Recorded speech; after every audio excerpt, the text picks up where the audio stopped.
Bonjour à tous, bienvenue sur Mathessa, ma chaîne de maths pour dédramatiser. Au programme aujourd'hui, une leçon très importante pour les élèves du supérieur, somme et dérivée seconde. Vous avez peut-être déjà vu sur Mathessa des vidéos impliquant le calcul de somme. Si ce n'est pas le cas, je vous insère le lien vers la playlist du supérieur afin que vous puissiez vous entraîner. On a donc ici la donnée d'une somme, somme pour k allant de 2 jusqu'à n, évidemment n étant supérieur ou égal à 2, somme donc des k, facteur de k-1 fois 1 demi puissance k-2. On doit donc trouver le résultat lorsque n tend vers plus l'infini. Si vous vous sentez suffisamment à l'aise, eh bien comme d'habitude, je vous propose de mettre la vidéo en pause. Vous allez donc tenter de faire tout le tableau préparé pour vous afin d'arriver au résultat final. Et on se retrouve évidemment juste après pour la correction. Allez, un brouillon, un crayon, et c'est parti. Alors évidemment, qui dit dérivée seconde dit fonction. On va donc introduire une fonction. Cette fonction, je l'ai appelée Tn, c'est la somme pour k allant de 0 à n des x puissance k. Vous reconnaissez certainement une suite géométrique, mais attention, pour pouvoir évaluer ceci, et notamment la somme des termes d'une suite géométrique, il faut que x, la raison, soit différente de 1. On peut donc dériver cette somme finie, terme à terme. La dérivée de x puissance k, c'est donc k x puissance k moins 1. La somme, cette fois-ci, part de 1 jusqu'à n, car finalement, le premier terme constant va donc disparaître dans la dérivation. Je réitère le processus en dérivant une seconde fois. Cette fois-ci, je pars de 2 jusqu'à n, et vous observez qu'en ayant fait ça, eh bien, j'ai fait apparaître ce qui m'intéressait ici, c'est-à-dire k facteur de k moins 1. Lorsque j'ai évalué Tn seconde pour 1 demi, eh bien, je vais alors retrouver ici l'expression de ma somme. Il faut donc simplement dériver deux fois Tn, première fois relativement simple, deuxième fois très technique. On a donc Tn qui est de la forme U sur V, un quotient.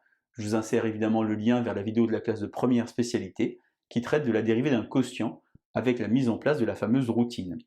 On va donc identifier qui sont U et qui sont V, mais pourquoi Tn est un quotient?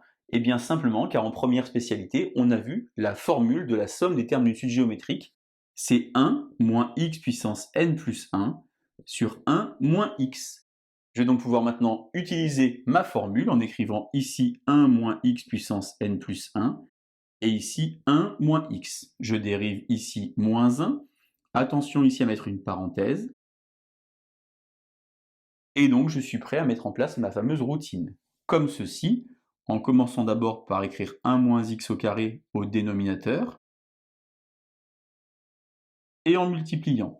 J'ai donc moins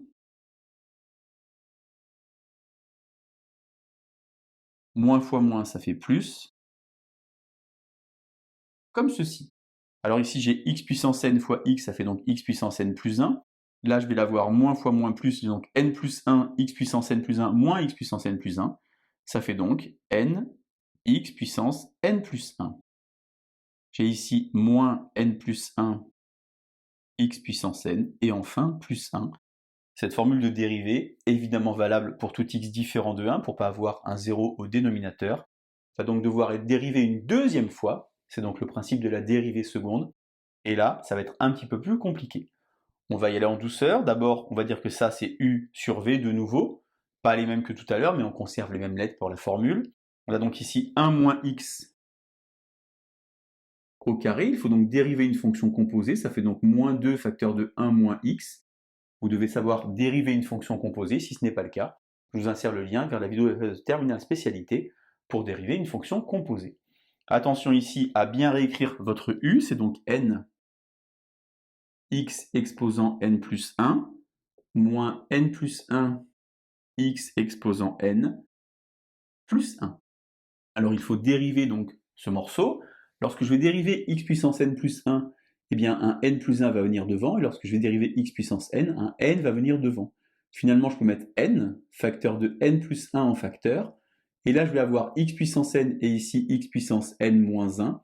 Je peux également mettre x puissance n moins 1 en facteur donc de x moins 1. Faites une petite pause, prenez un brouillon, vérifiez, a priori il n'y a pas d'erreur. On va donc avoir ici, comme ceci, 1 moins x puissance 4. Et moi, je vous donne une petite astuce. Je vous conseille, lorsque vous avez quelque chose de cette forme-là, de prendre du temps pour bien écrire les choses. V u' moins u v'. Pourquoi faire ça? car vous vous rendez compte finalement que le 1 moins x peut se simplifier ici, il m'en reste 3. Et ici, il m'en reste 1. J'ai donc ici 1 moins x, facteur de u', c'est-à-dire n plus 1, x puissance n moins 1, x moins 1, plus 2, facteur de u, c'est-à-dire n x puissance n plus 1, moins n plus 1, x puissance n plus 1. Je conserve bien comme il faut le dénominateur. Et ici, je vais regarder un petit peu ce que ça donne. Vous voyez, j'ai 1 moins x et ici x moins 1.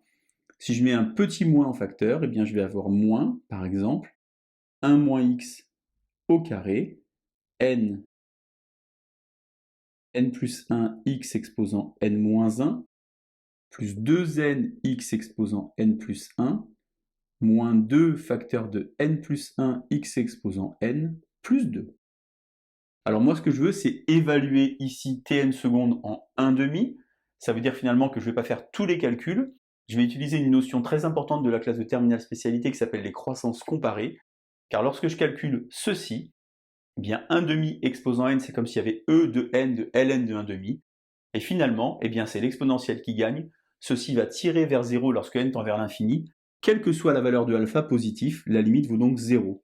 Je vous insère le lien vers la vidéo de la classe de terminale spécialité qui traite des croissances comparées si vous voulez vous entraîner. Pourquoi faire ça?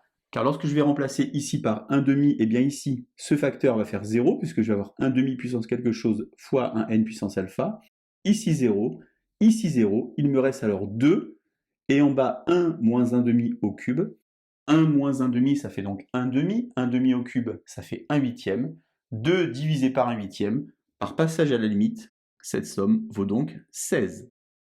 Je peux, si je le souhaite, généraliser. Au lieu de prendre 1/2, comme prévu dans l'énoncé, je peux dire pour un x compris entre moins 1 et 1 ouvert, évidemment pour ne pas avoir x ici égal à 1, et puis pour avoir surtout quelque chose de convergent, eh bien je vais avoir au numérateur le 2,